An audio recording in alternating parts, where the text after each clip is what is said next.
kitchen to go.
Houston, Tranquility Base here.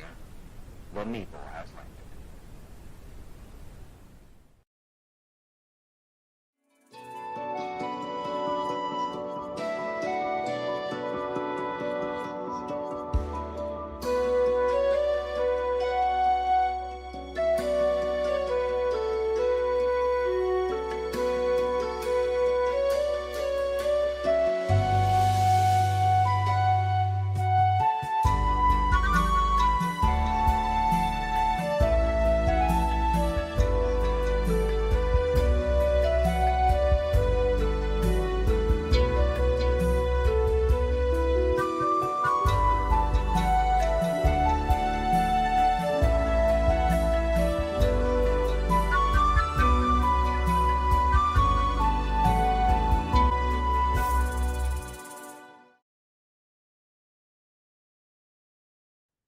Good evening, everyone, and welcome to the Vitruvian Meeples production of Echoes of the Undying, a Cypher System fantasy campaign. I'm your host, Trevor, the Vitruvian Meeple, here as always with Matt, Julie, Ray, Patrick, and ECAT. We're here to play some Cypher System fantasy. We're here to freak the fuck out of our players because that's the session we're on.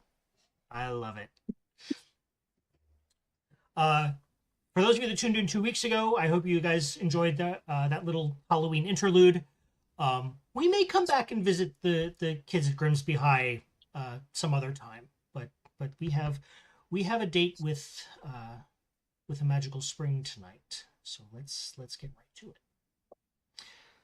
When last we left, our heroes had discovered in the depths of the caverns underneath the Sleeping Dragon Inn the kidnapped and imprisoned innkeeper, which was odd because they had just interacted with him earlier that day. They got him out and set him to rest in his room, and then as the sun set on their, before their journey, they had a date with destiny, you see. Our heroes are in the small town of Riverhede, and just southeast of the town of Riverhede is the spring from which the Muldorf River flows.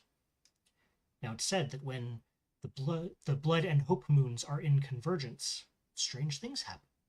And that's what has brought our heroes here. And as they approached spring, as the sun set, and the moons of blood and hope rose over the horizon, and the moons began to subtly shift and switch hues, the blood moon going from its normal red to a clear white, and the hope moon darkening as if it itself was bleeding. And slowly, our heroes looked around and saw a pair of glowing red eyes, and then another, and then another, and then another. And that is exactly where we pick up. It is unnaturally quiet. There are no rustling leaves. There are no footfalls. There are no animals, birds, bugs, anything. It is as if a blanket of silence has been laid over the forest. Or maybe it's that even nature itself is holding its breath to see what happens next. So, what do you do next? This is exactly the moment when Takedo blurts out. Does anybody notice this is really strange? I've read about these things, but this never really happens, and I'm not sure exactly what's causing the convergence. Did you see the colors? Wait a minute, what are those red-colored eyes? And it is all. And as he's doing this, I take my hand and I just slap it over his mouth. All right. Look at that. We are going to have some rolls today. Seraphina, please make me. Well, okay. Takedo, are you attempting to resist this, or are you letting her shut you up, or are you trying to talk through her hand? Okay, so we've been around for a bit, and I'm going to posit that this is not the first time the hand of Seraphina has gone over the mouth of Takedo. The question is, do you bite me? Again. Well, we're looking at the reasoning. No, because this is weird shit going on, and that's just a visceral response from things going sideways whenever Takedo can't handle it. You know this, and it's like, Pat, shut up. This not the time.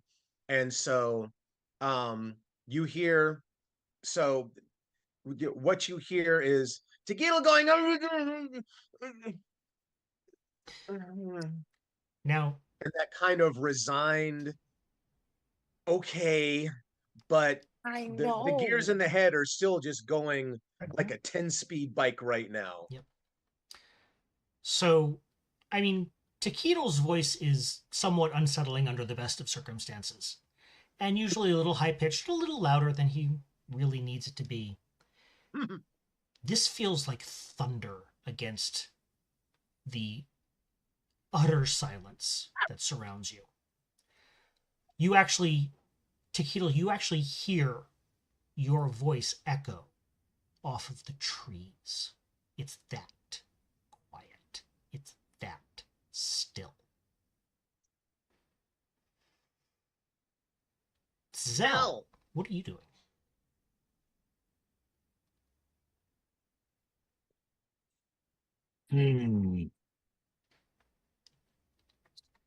So, as I'm watching the change in the moon reflected in the pool, and I see the eyes around starting to be reflected there, and I'm like, oh, this is. And then Taquito shoots his mouth off, and I let loose a sound that is not typically associated with anybody who is past puberty at any point in their life, and then stops, looks over at Taquito. Perhaps now is not the time. I can't again that. Are the eyes moving at this point, or are they still just watching? Right now, they are not moving, but you kind of get that sense that they're staying still kind of in anticipation. It's the moment is being drawn out far longer than it has any right to be, and you're just kind of waiting for that stretch to snap. They very quietly reach underneath my robe and pull the rapier out and keep it underneath, like, all right. Okay. And I look back the way we came. Are there any eyes along that path? Oh, yes. Yes. Okay. Hereward, what is our local Drake up to? Well, he was sort of intently watching at the eyes, though the headwaters of the Moldorf River are also calling him a bit like home. So he's a little torn. And then Taquito sort of breaks the spell. Just kind of face palms slightly, fishes a Argentum coin out of his belt pouch and just hands it over to Zahar. And as a perfect transition, Zahar. It was your quest that brought the group here.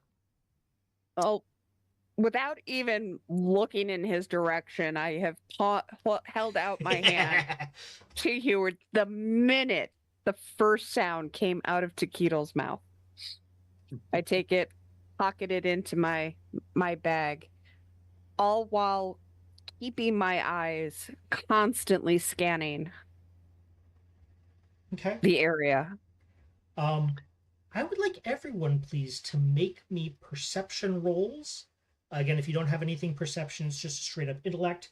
Your difficulty for this is going to be 4.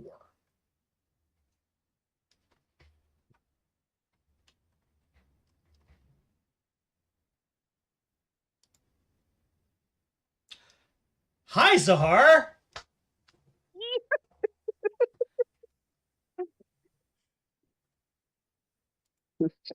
Like I said, my eyes were scanning. Mm-hmm. And Hereward's slightly distracted.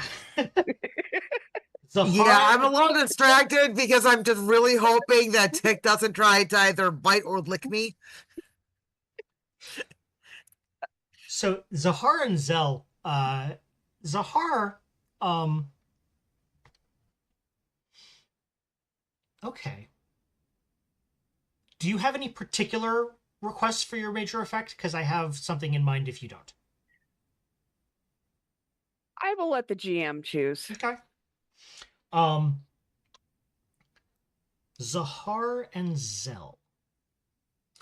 You notice that the pairs of eyes in the dark, glowing and watching you. One moment you look at them and they are animals. The next you look and they're humanoids. The next there's something completely unrecognizable, and they are continually shifting into something different.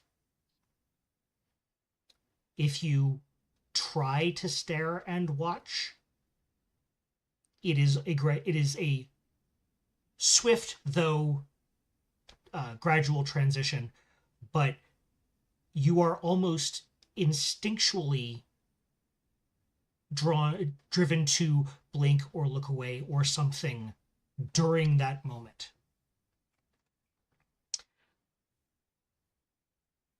Shifters. Or spirits. You can't tell. Hopefully kind nature spirits of the pond. Who knows?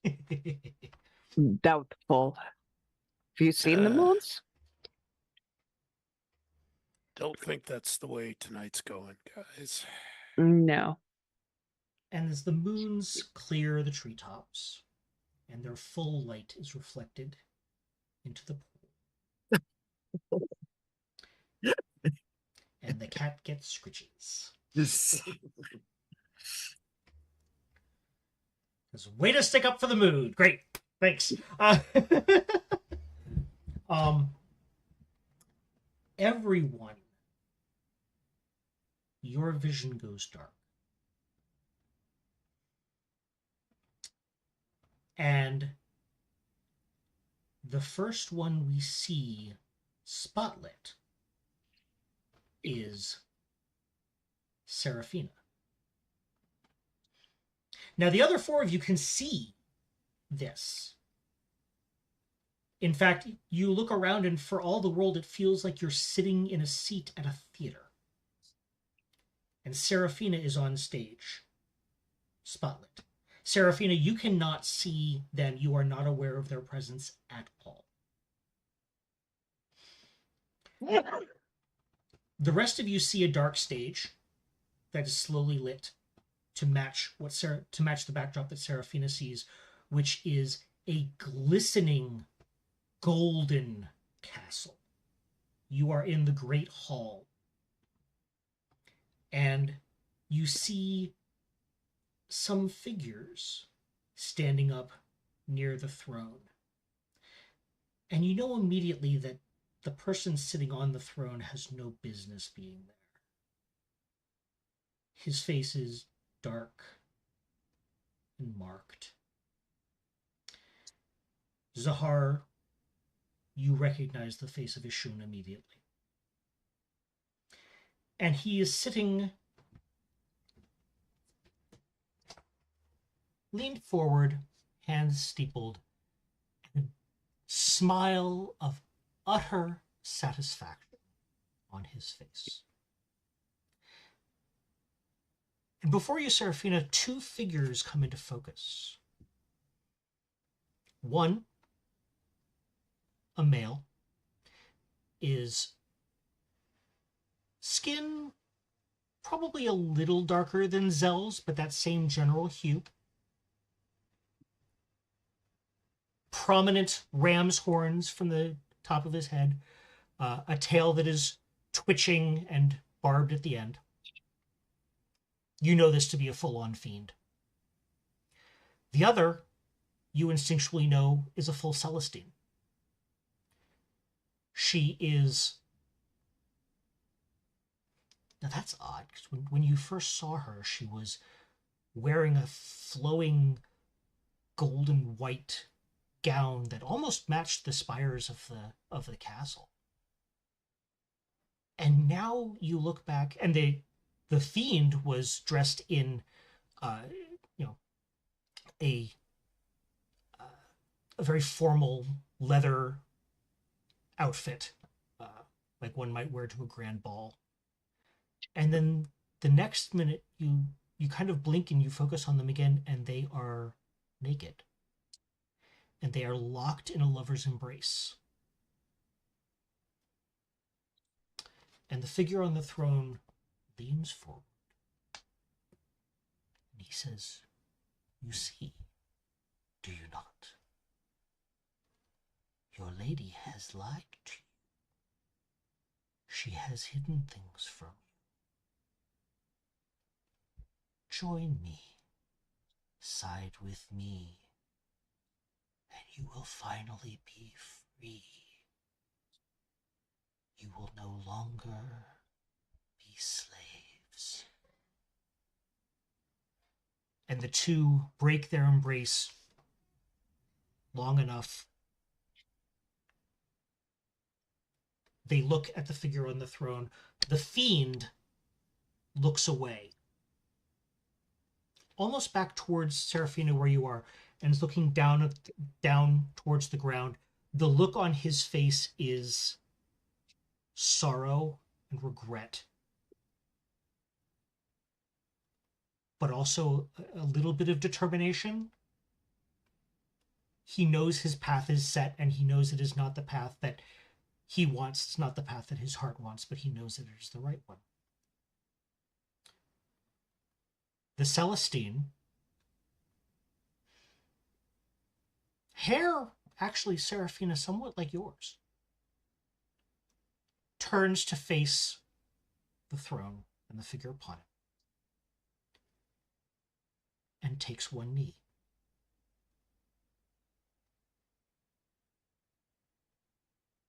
The figure stands up from the throne, walks over, bends down, lifts her chin up, and kisses her.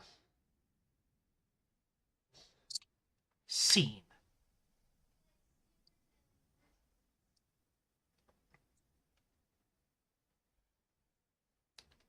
The next person we see is Tick. Tick, one moment you were in what felt for all the world like a theater, and now you are standing. You don't know how you know this because you've never been here, but you are standing on Virkbar Mount in one of the old settlements. One of the first ones that the gnomes built above ground,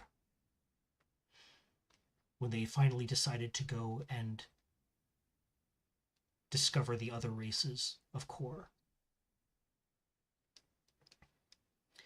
And you see again that same figure that was up on the throne. And he is speaking to a gnome. Right now you can't make out any of their features or anything. But he is speaking to this person, and they seem to reach agreement on something. And he steps back, and he's wearing a long black cloak. And he kind of spreads it wide, almost like wings. And from out of the cloak come a half dozen gnome-sized figures. They are hooded. You cannot see any of their features.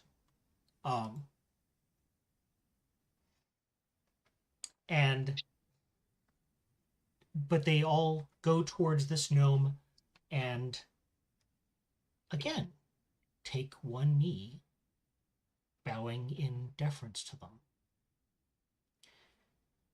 And you see that the gnome drops what you now know to be her cloak. And she is dressed in a not quite fancy, but still very opulent gown. She takes out a scepter with a glowing blue ball at its head. She raises it high, speaks some words, lightning crackles from it. A blue lightning that you could swear you've seen in your dreams. And the 7 of them disappear.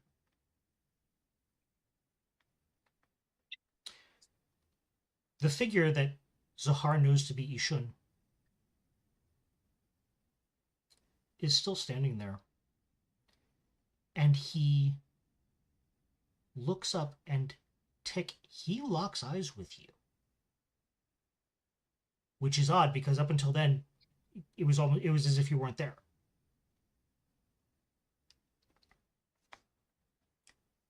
Do you understand now, my little friend? Everything goes in cycles. What was once will be again. If you wish to stop it, the way is clear, don't you think? Darkness.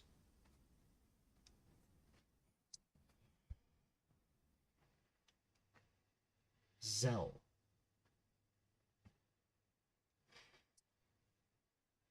You are in your chambers in the Citadel, where you have been undercover working for the Vukar dynasty to sow discord in the Empire to keep them from becoming any more powerful than they already are. You are relaxing after a good day's work of lying and cheating and misleading and all those other wonderful things that you are so good at.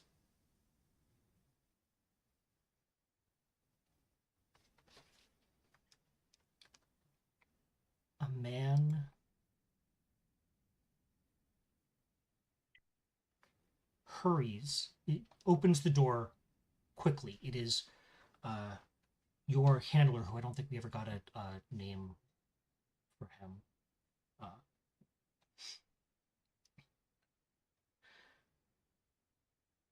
And now you recognize this day as the words come out of his mouth once again. You have been uncovered. You must go now. Quickly, come with me. What do you do?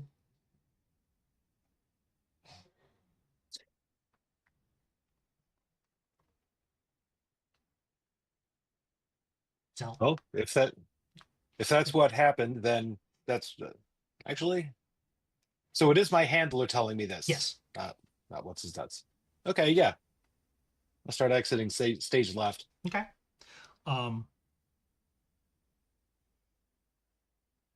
You follow him down the hall and down some stairs to one of the magical lifts that go between the many levels of the Citadel. And now that's odd. This day's kind of been burned into your memory. You remember it well. It was sunny that day in Kor, in Kal. Now you look out and there are storm clouds. Huge dark thunderheads taking over, not so slowly, the entire sky.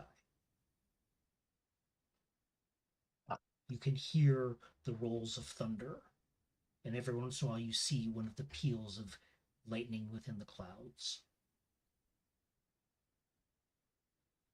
What do you do?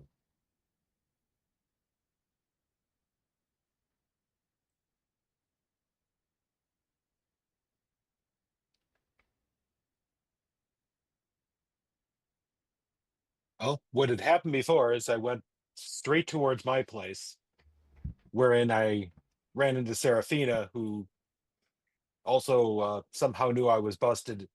Perhaps she saw the guards going and told me to get out.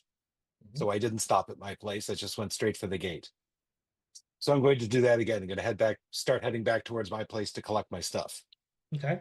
knowing that she should be there to, stop me from doing that. And yet she is not. You make it to your quarters. And your quarters has definitely been overturned. Someone was here. They pretty much wrecked the place, looking for. You don't even. I mean, it could have been any number of things. You are pretty good at hiding covering your tracks, but still, missives needed to be sent, evidence needed to be collected, plans needed to be made, etc. So there was not a great deal of evidence in your quarters, and what there was, you took great pains to hide, but someone obviously took great pains to look.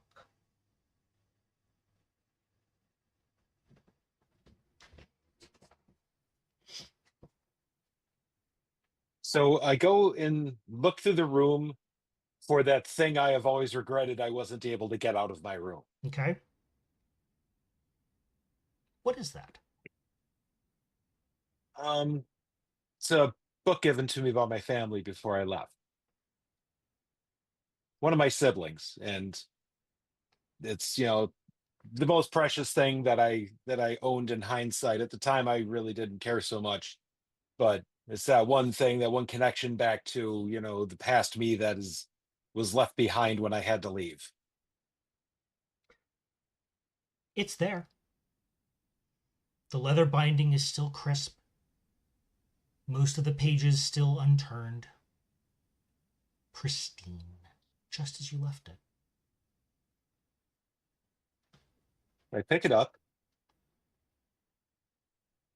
ignore the rest of this stuff, the things that I didn't regret after I had left before, and hightail it out towards the gate.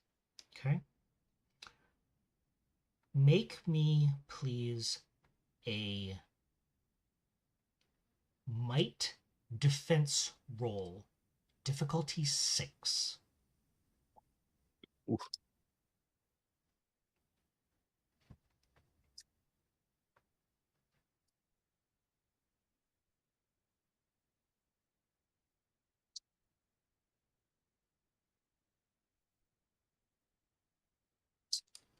Excellent! Okay. So, the book, as you get closer to the door, the book gets heavier and heavier and heavier. And don't forget to take those 3 points back, by the way. Oh, I forgot to do that. You manage to struggle and pull. And what emotional force are you bringing to bear to convince this book to leave? Because it obviously does not want to. Oh, that one's easy. It's the love for my sister that gave it to me, and the knowledge that I'm never going to see her again, or at least I haven't in a long time, and there's no way for me to go back, at least yet. So that love and that longing for the life I used to have that's long since gone. You conjure up an image in your mind of your sister, who you have not seen in many, many years. She's still the innocent young girl that you knew. You've often wondered what's happened to her in the meantime. Never had the opportunity to find out.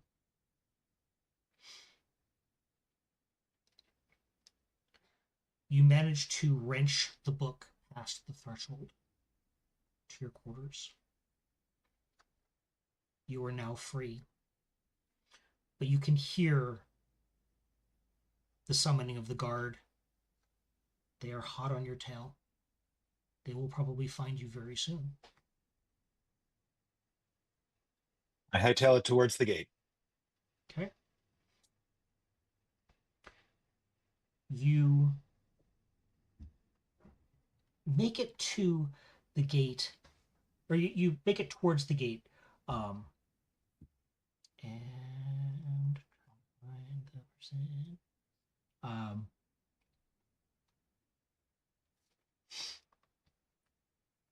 Much like you ran into Serafina when this happened the first time, I guess, whatever it is.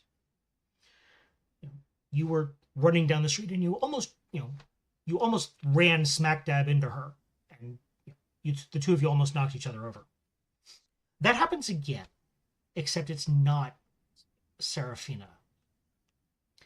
It is a woman of kind of medium light brownish skin tone. Not all that different from Zahar's now that you think about it.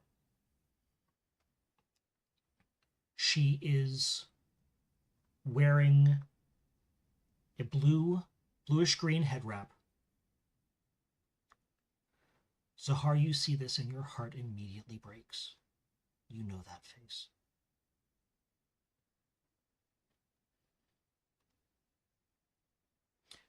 She looks up, looks at you, Zell. No. She waves her hand, and you are flung off the ground, back through the streets, up a good 10 feet in the air. Just before you hit, and you can see yourself, you are not heading towards a soft or particularly non-pokey landing, shall we say.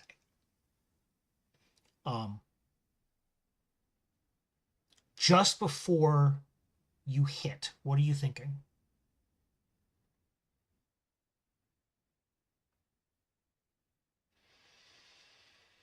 I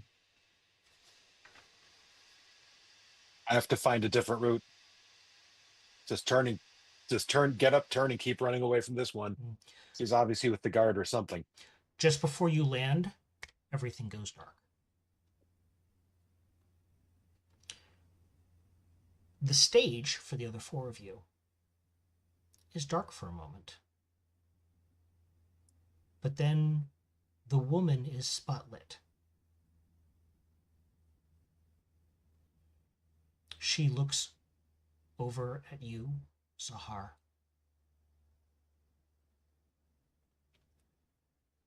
She smiles the smile that you used to know from her.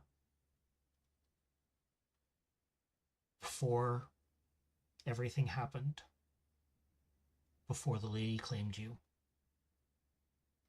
when you had dreams, she smiles that smile at you once more.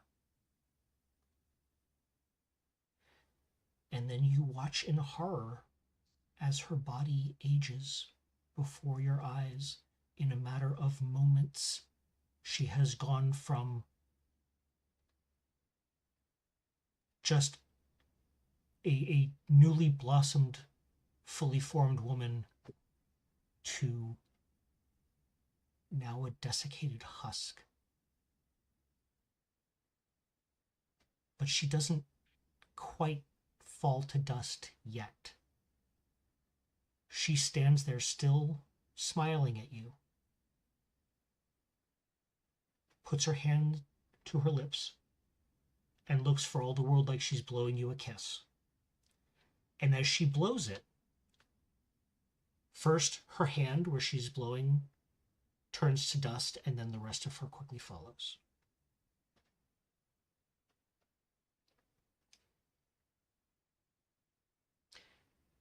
Hereward,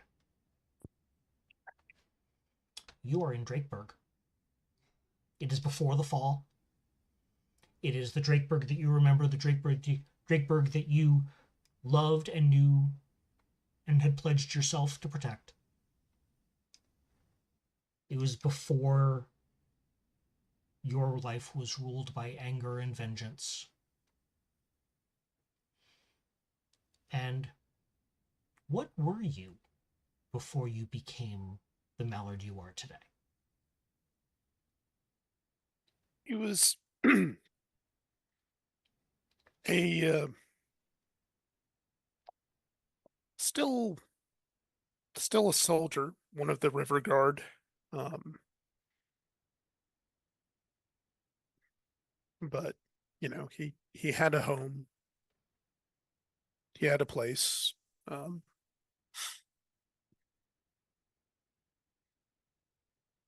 See him,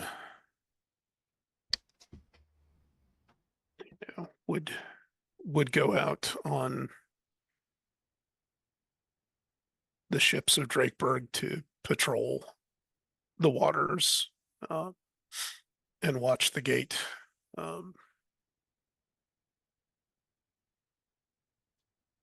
So it is after one of these sojourns, one of these guard shifts, you are in one of the local taverns. And you are sharing a few rounds with some of your good friends, some of your fellow soldiers. Mallards that you have known for years, that you would and have trusted with your life, and you with you with theirs. And you're a bit into your cups. And you are, but there are four of you total, and you are trading stories as one tends to do when one is imbibing with friends. And as usual, it becomes a competition of one-upping each other. And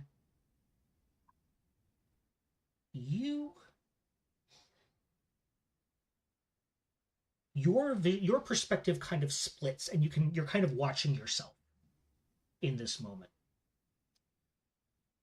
And that's actually a good thing, because when this actually happened, you were too drunk to remember it. And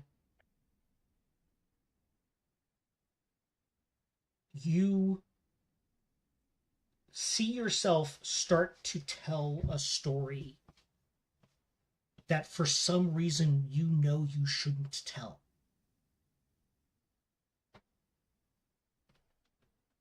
This story has no place being known to the public, even to your friends. This was something that you had vowed to keep secret, but you can't, the you that is watching this can't remember what it is. It's so secret that even you buried the memory. And you watch yourself start to tell the story, and you do that kind of reach out thing to try and stop yourself.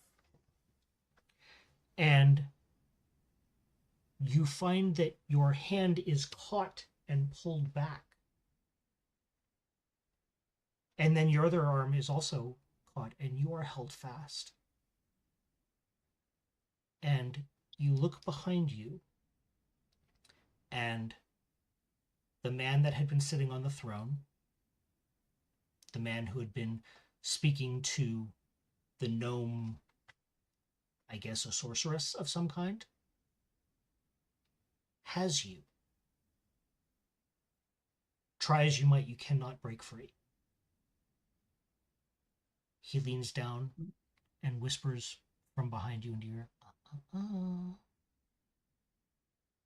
It is important that things play out, don't you think?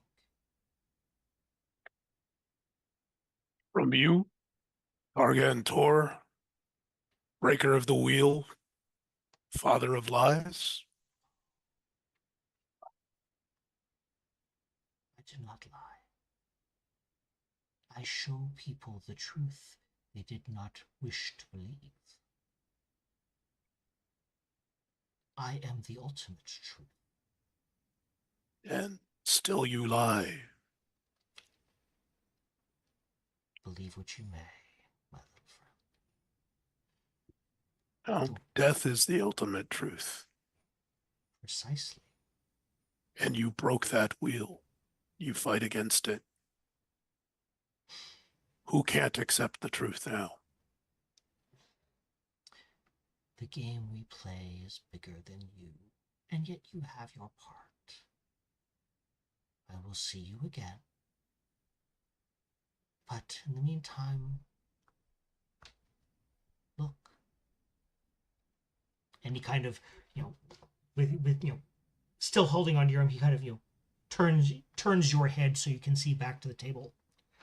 The you that is at the table is laughing and slamming your fist on the table just in complete and utter drunken enjoyment. I know. You're gonna... And you see one of your friends sit back very contemplatively.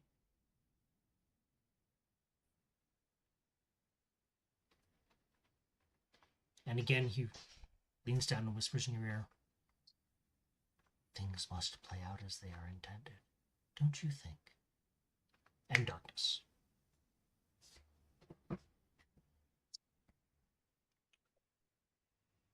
Sahar.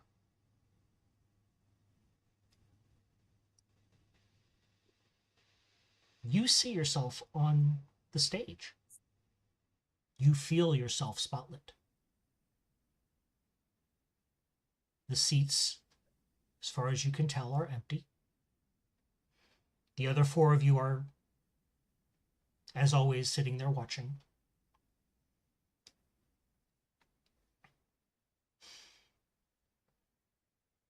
And on to the stage walks your lady, Arashki.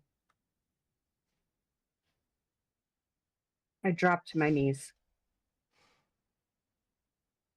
forehead to the ground.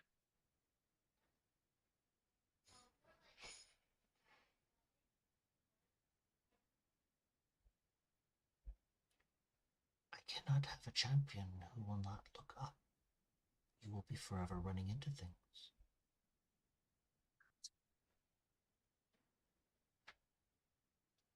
How do I know that it is you? The same way you've always known. Faith.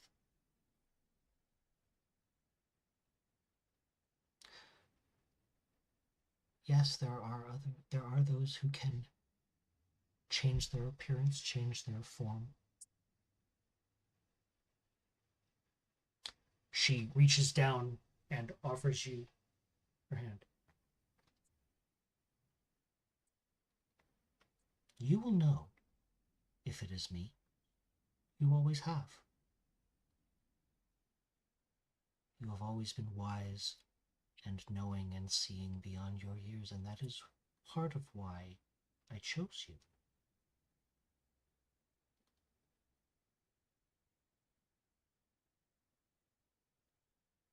I rise, but only so that I am kneeling with my back straight.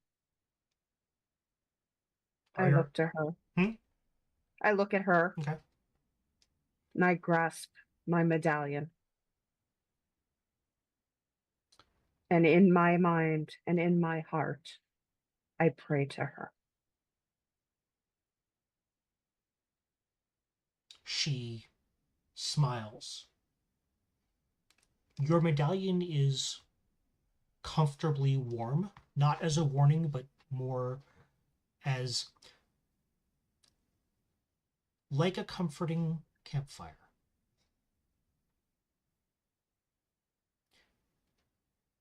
She looks at you and says, "There is no need for you to pray silently, my child. I am right here, and I can hear you."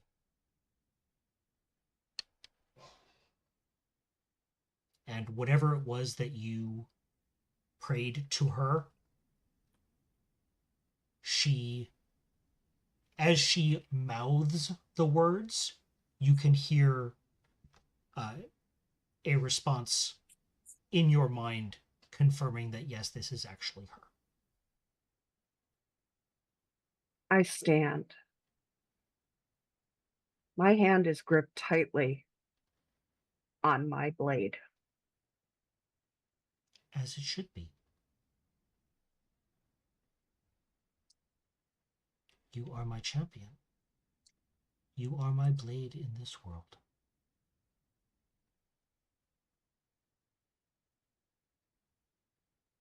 I don't say anything.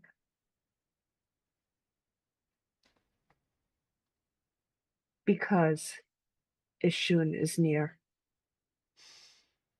I say nothing. But activate my blade. And call upon the power of the goddess. What does it look like when you activate your blade?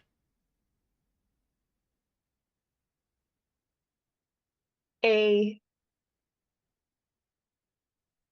shimmer goes across it, and it seems to emit a light that is dark. Like there's a bare outline around the black steel that is the blade of Arashki. You activate the blade. Do you meet her gaze again? Absolutely. That exact same color glows behind her eyes. That is not her. Her eyes glow red. They had been red. Exactly. They only started glowing when you activated the blade. Okay. His eyes glow gray and silvery blue. And this Hers is not are that. red. And this is not that.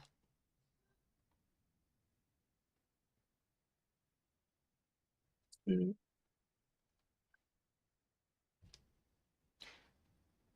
I am happy to provide whatever proof you desire, champion. Or we can sit and talk like friends.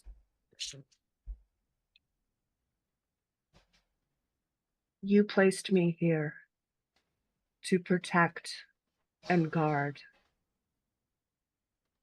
those who are behind me are under the enthrall of the Dark One at the moment.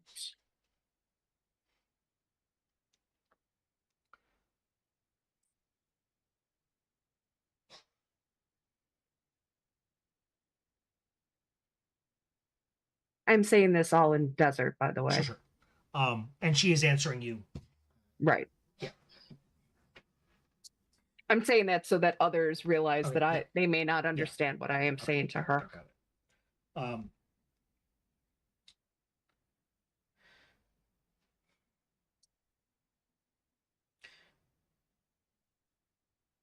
This place. What do you know of it? The spring.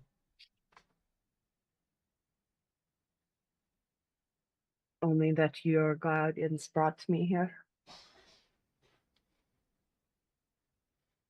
There's a feel of evil about it. And if your husband is here, the world is not safe.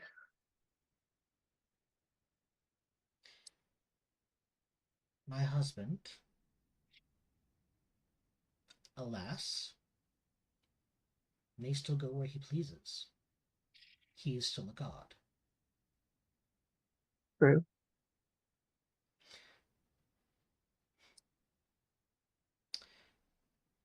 Our union was never completely peaceful. I know you know that. No union ever is. Our methods differed. But I always thought that our aims were similar.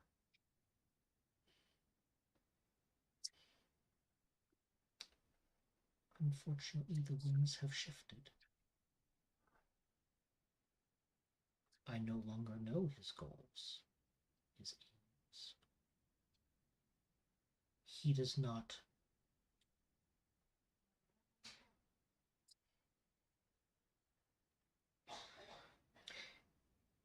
He is not acting as I know him to act. What command does. Very true.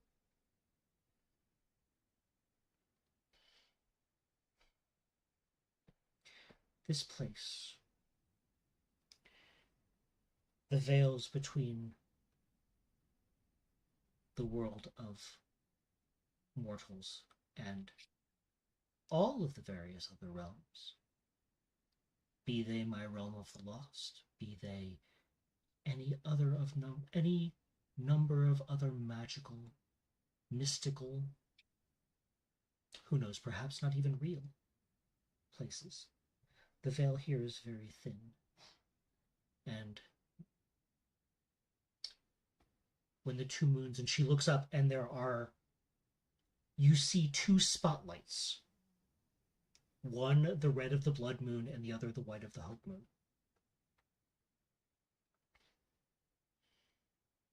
Now, time out a second, GM. Mhm. You said lost. Did you mean that, or as the dead? You're right. You're right.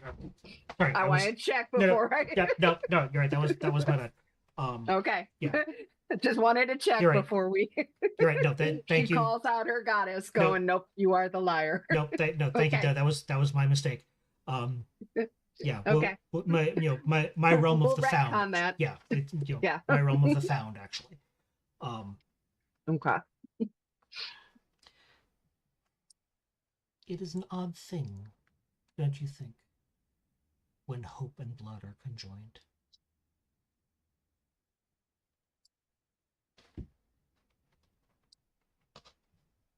Perhaps. No one here is under anyone's thrall. It is the magic of this place that shows us what we need to see. For some, it is the past. For some, it is the present. For others, who knows? You are here talking to me because you need to be. Because you have a question.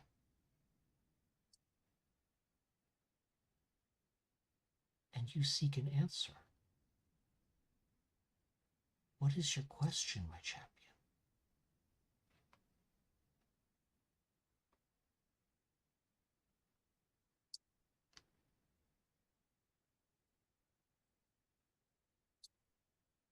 Why?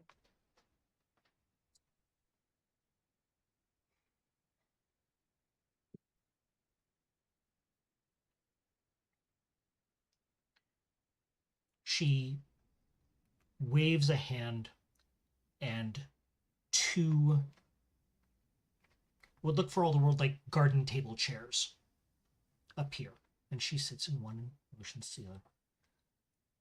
It has always amused me that such a short and simple word can have such complex and deep ramifications. What more basic question is there in the world than why? Why were you chosen? Why were you brought here? Why are you with those you are with? Why can Takedo never keep his mouth shut?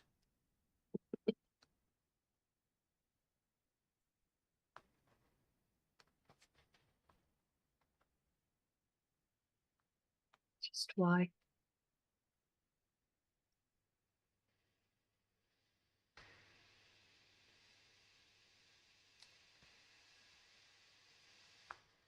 I am a goddess.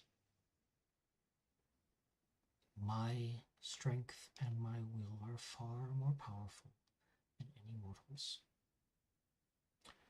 So when I tell you that if it were within my power to answer that question for you, I would know the weight of my words.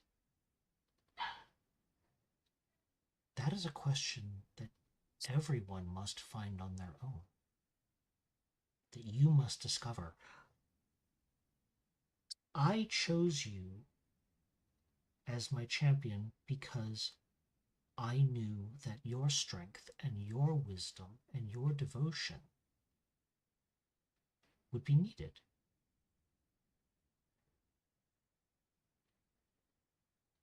I cannot say for what.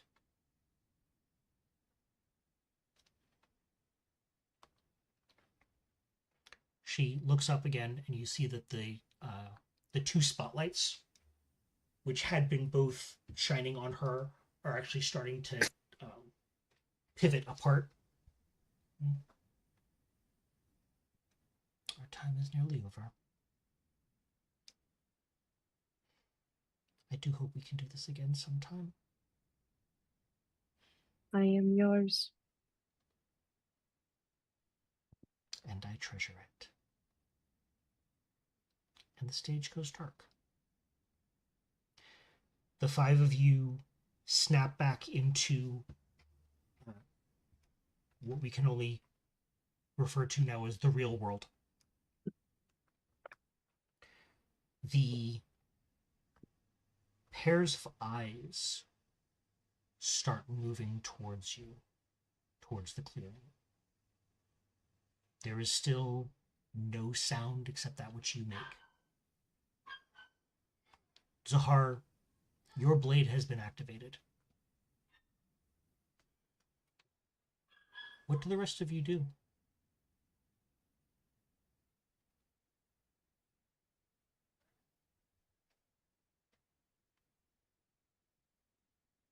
I look into my hand longingly for where the book was a moment ago.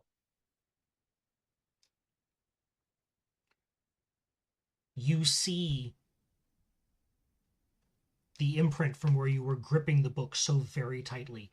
You see the imprint of the binding.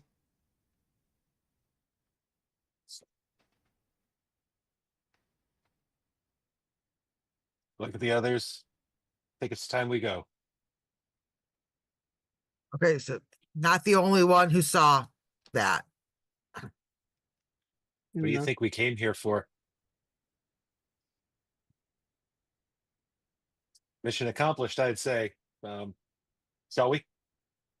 I'm not quite sure what those things are, but I'm fairly sure they're not friendly.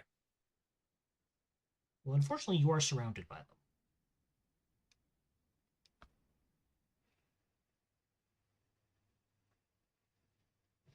Go where, pretty man?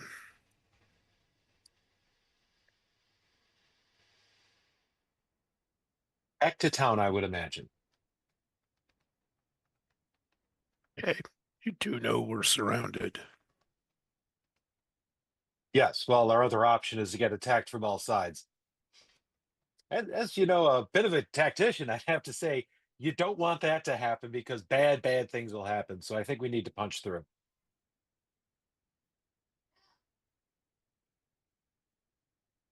So are you preparing for battle, or are you going to try to make a run for it? How are you intending to get out of this?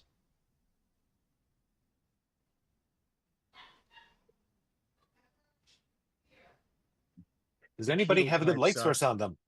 Aside from the fire sorcerers. You say, I am the light source. Light up, maybe we can see what we've got.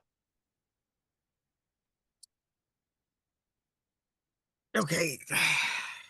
The Keating can figure out the at least the from what is visible, the path of least resistance.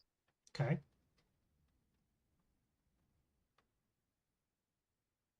Okay, Provided that a light sources like comes up and can judge terrain and everything.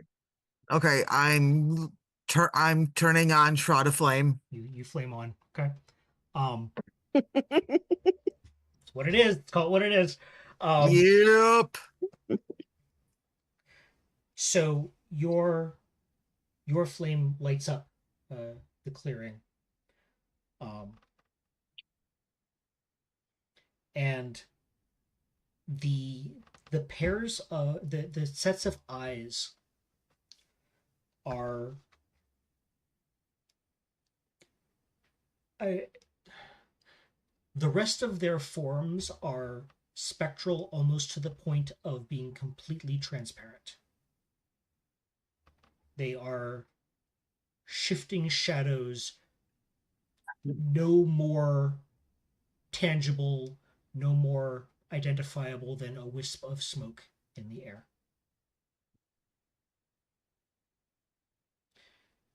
They come out of the wood.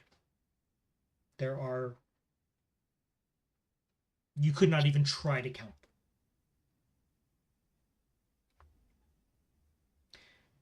And they pass by, in some cases, through each of you with no recognition or indication that they are aware of your presence, or that they are aware that you are aware of theirs.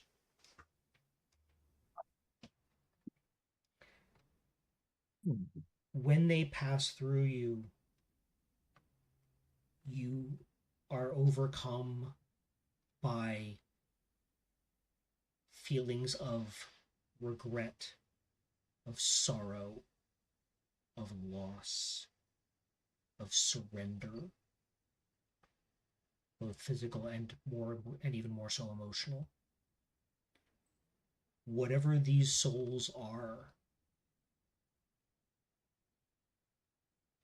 they have been tortured up to this point.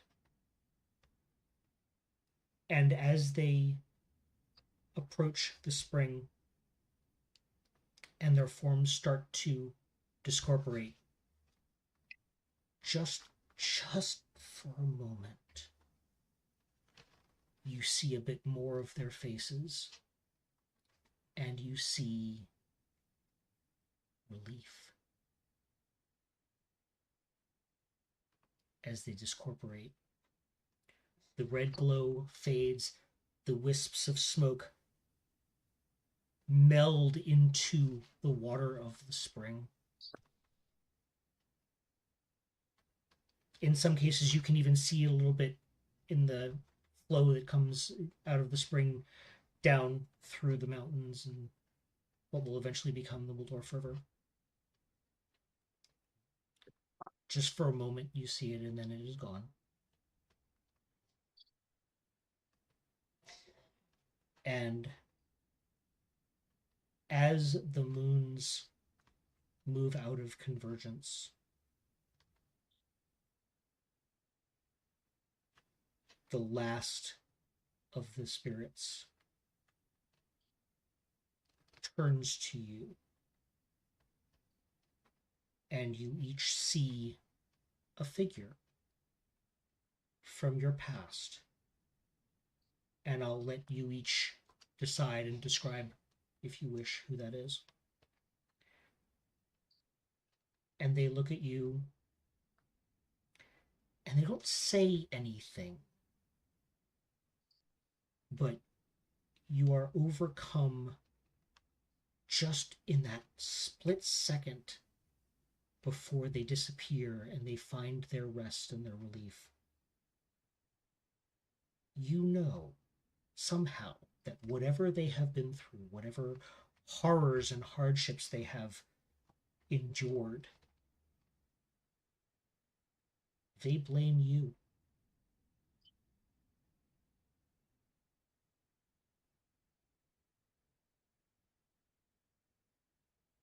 And as the moons separate, the glow from the spring fades,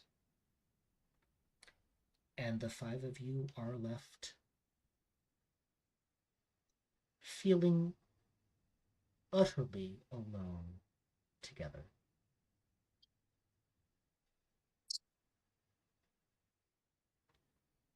I walk up to the spring, place the tip of my sword, still glowing, Okay? into it, and in the language of my homeland say the prayer of the dead. The rest of you have seen Zahar give this kind of prayer before. It is what in any of your cultures or religions or what have you, you would consider something along the lines of last rites.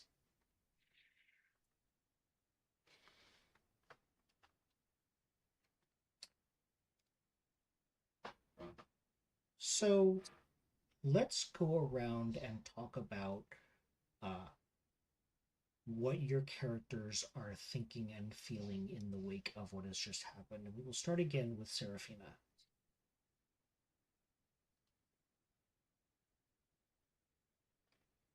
Guilt.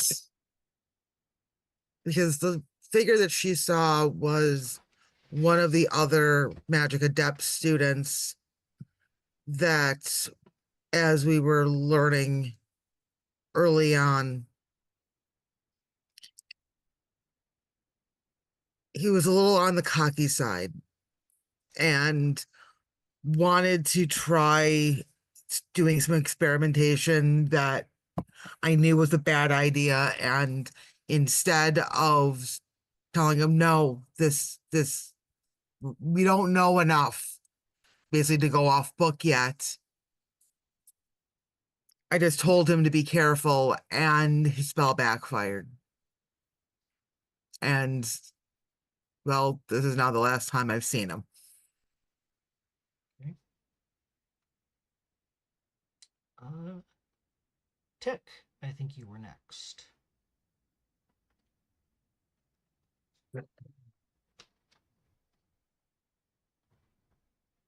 Tick.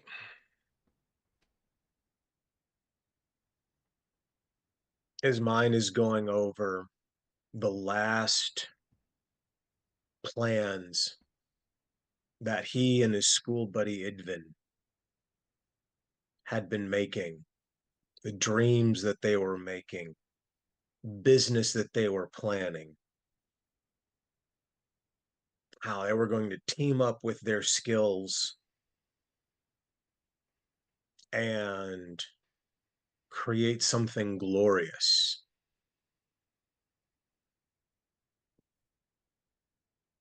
And it was Tequila that up and left without saying anything, without explaining himself. He has not heard from his friend ever since he joined up with this crew.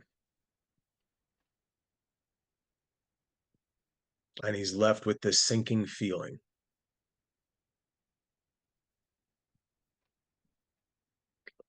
that he's done his friend wrong for the very first time.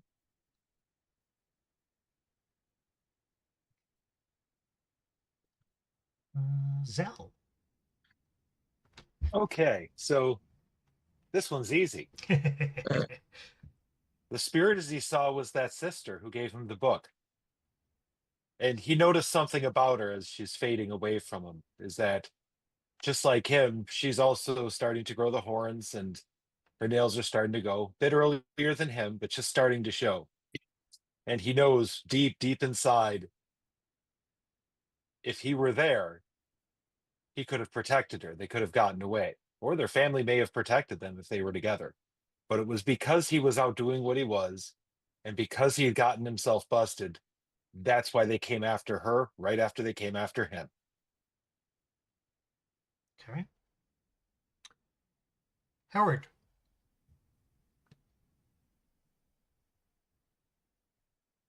Guilt, shame,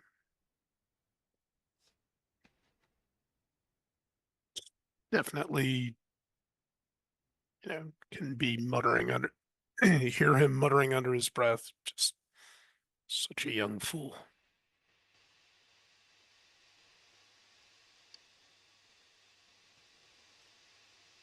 And finally, Zahar.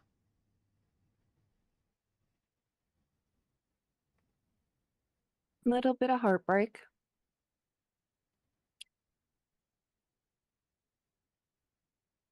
But more than anything, cold, burning anger. Directed at whom? Ishun. Okay. She is not 100% sure that was her goddess. Okay. If After we were seeing him there. going on a crisis of faith arc, that would have been fine. I just needed to know that. Yeah. No, she does not 100% believe that that was Irashki. Okay. Not after having seen the face of Ashun. Having seen the woman. Because last she knew, she was still alive.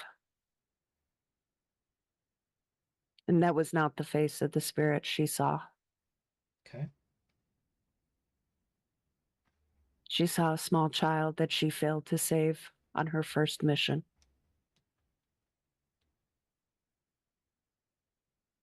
But right now, she is nothing but seething rage. And as such, she extinguishes her blade and just walks out of the clearing. Do the rest of you follow her? Yep. Yep. Quietly, sullenly. Harewood waits a moment as everybody's trooping out. He reaches back onto the crest and pulls a quill out.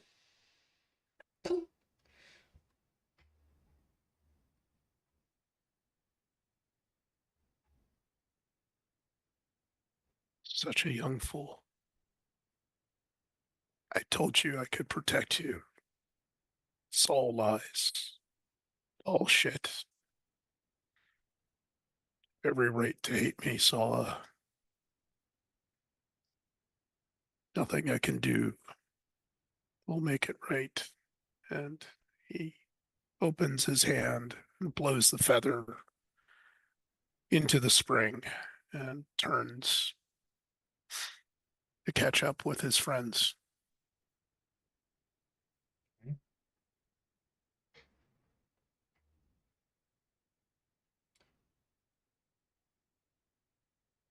As you are all walking out of the walking back through the woods, you've left the clearing. You come upon Asheen, the innkeeper, who I'm now realizing his name is unfortunately similar to Ashun, and that was completely unintended. Did kind of mess me up. Sorry, yeah, that was that. In retrospect, yep. He is still looking very frail. He is leaning heavily on a walking staff that is about as tall as he is. He looks probably 80 to 100 pounds lighter than the man you met when you entered town, and it is not from being fit, it is from emaciation. And he looks up and sees you and sees the looks on your faces and kind of nods in recognition and an attempt at empathy.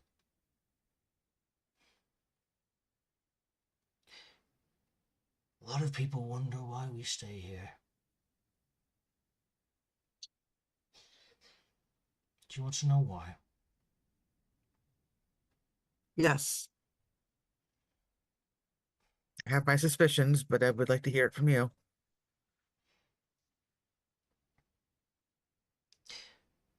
Everyone sees what they need to see when the convergence happens. Those of us that have been here for a while, well, we know to usually stay away. Easier on the soul that way, I suppose.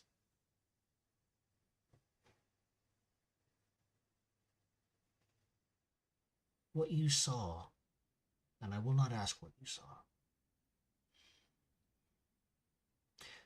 can have a profound effect on the direction of one's life, wouldn't you say?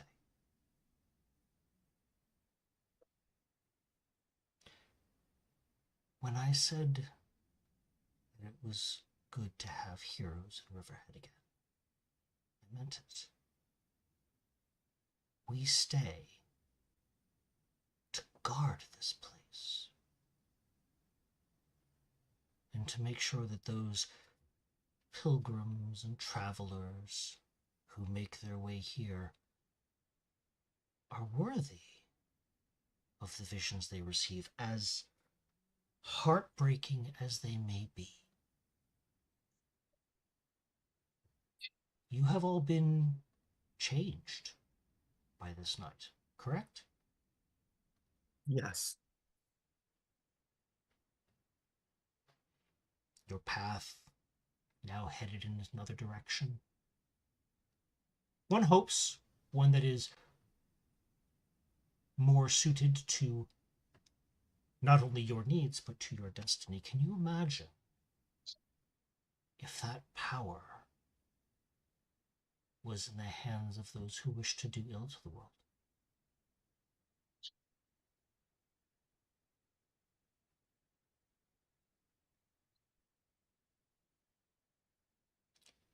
But it is late. And I know from many, many instances of personal experience that the five of you need to rest.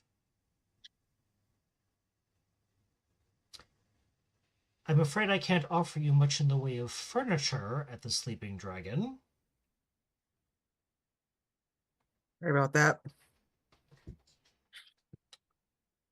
But the beds are at least comfy. What of he who took your place?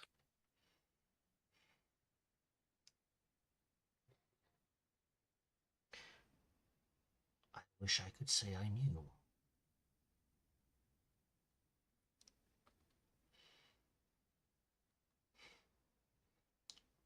There is a darkness coming over Core. I see in each of your eyes that you know it.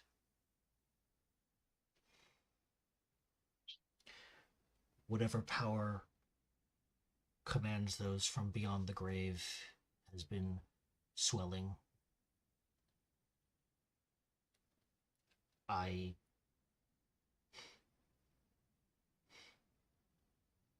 at this point, he actually kind of falters because you can tell that him trying to talk about this is still very, very raw and very painful.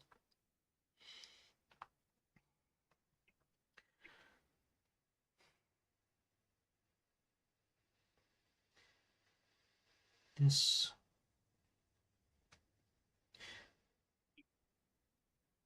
spring is more of a beginning than just for the river. As you all now know, your paths have now changed.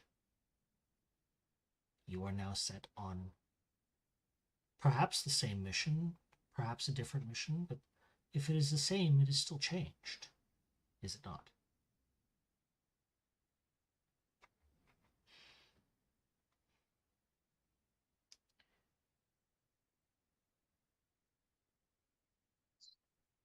The Sleeping Dragon is forever open to you, and I am forever in your debt. I can tell you that for as long as I run and own the Sleeping Dragon, your money is no good there.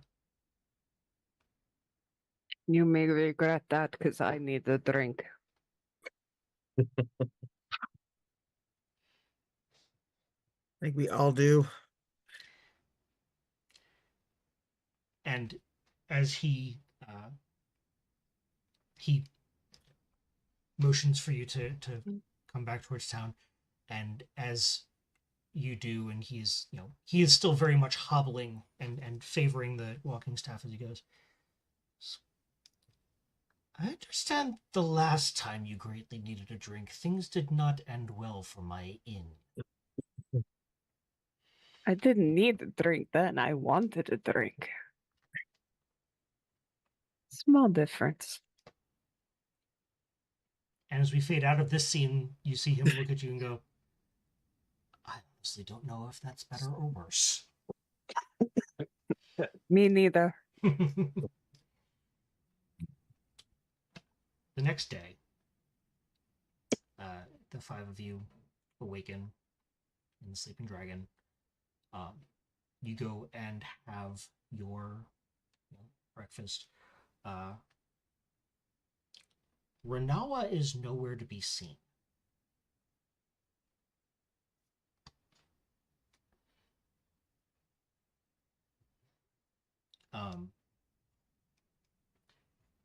And as you are eating your breakfast, and I think we're going to have a little bit of a short session tonight because this was certainly a little bit of an emotional ringer.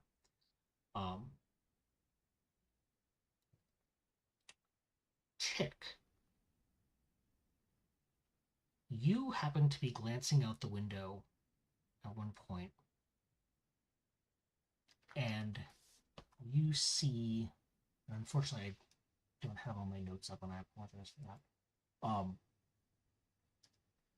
Out in the square, outside of the inn, is almost kind of a little tiny ornithopter. It's definitely a gizmo, and it's got a little propeller, and it's kind of just hovering there.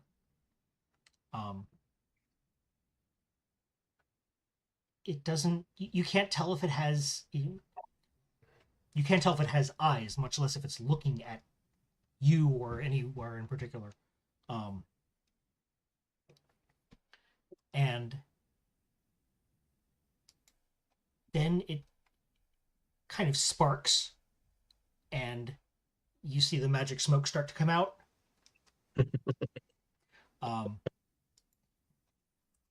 And it oh yes, the small burned out capacitor, my favorite. And it drops down past the bottom of the window.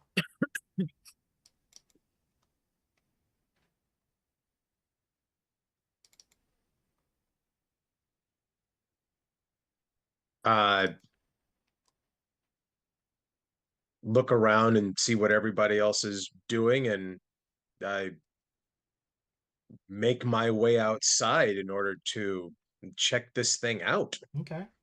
I will leave it to each of you as to whether or not you saw this, or if your attention is suddenly drawn by Tick getting up and with his head cocked in that direction that usually means there's trouble afoot. Usually his fault. Hey. I'm actually distracted because I'm assessing the damage and kind of doing mental calculations on my what do you call it? With basically use basically like my hedge magic skills so that I can try to do repairs and figure out what stuff should maybe actually be fixed by hand and stuff. And I feel bad that we got we busted up the joint. We made a mess. We should clean it up. Oh, for real this time? Yes, for real this time. I've noticed Tick head out the door. Okay. And I mutter something under my breath that could probably be inferred as a curse upon all gnomes. And follow him out just to make sure he doesn't cause any more trouble than we have already been dealing with. Harewood sees Tick go for the door. He's like, "Hey, little man, the Jakes are the other way." And then sees Zahar get up and is like, "Oh shit."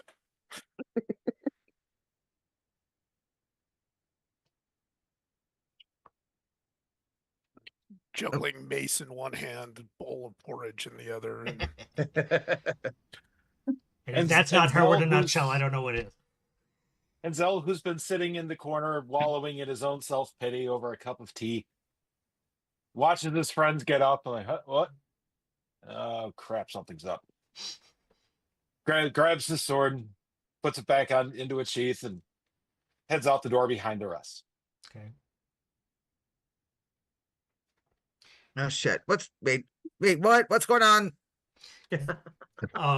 So you get out, Fuck. and Tick, you are the first to reach.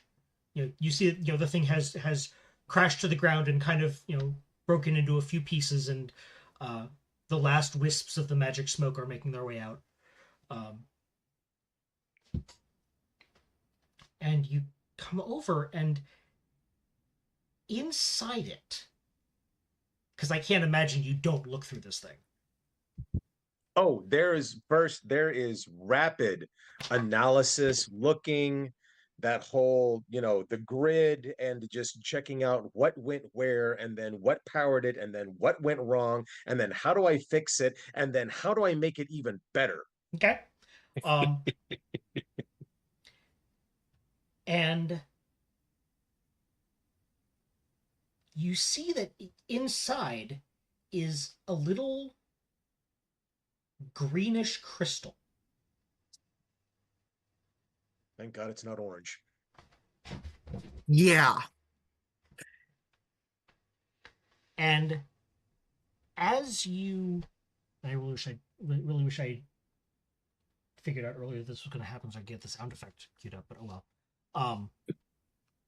As you reach in and touch it, you hear something in your mind that almost sounds like a staticky radio transmission. You actually do hear the radio crackle, and you see come into focus through the static. You see the face of a young gnomish girl, looking very wide-eyed and amazed into the equivalent of the camera, into the perspective of the crystal. And you hear a rather gruff voice from behind her that shouts, "Newland! Where are you? Get your scraggly face over here. We're leaving soon." And she kind of looks and nods, and then very quickly comes back to the crystal and says, "Tequila, I need you. It's time." And that's where we're going to end episode 3 of Echoes of the Undying. I had a name in mind for this, and I think it is lived up to it. So this is episode 3. I'm calling this one In the Shadow of Two Moons. Again, this was a little bit of a shorter episode, but I think it packed enough of an emotional punch for our normal time slot. Anyway, we're gonna get out of here. Take a quick break, come back and do our after show. If you want to see that, that's going to come up on YouTube tomorrow night. I know we have a few people out there watching this, either live or on tape delay. So I want to thank you guys for being here and watching us do all this crazy, stupid shit. And tell your friends, tell your enemies, tell your friends' enemies. Like, subscribe, do all that fun stuff. Find me on Blue Sky, Vitruvian Meeple at Blue Sky. Find me on Mastodon at dice.camp. We'll go around during the after show, and if these guys have anything they want you to check out, you can tune in and see it there. But in the meantime, for Matt, Julie, Ray, Patrick, and Ekan, I am Trevor, the Vitruvian Meeple, saying if you're going to do something, be sure to put some effort into it. Good night.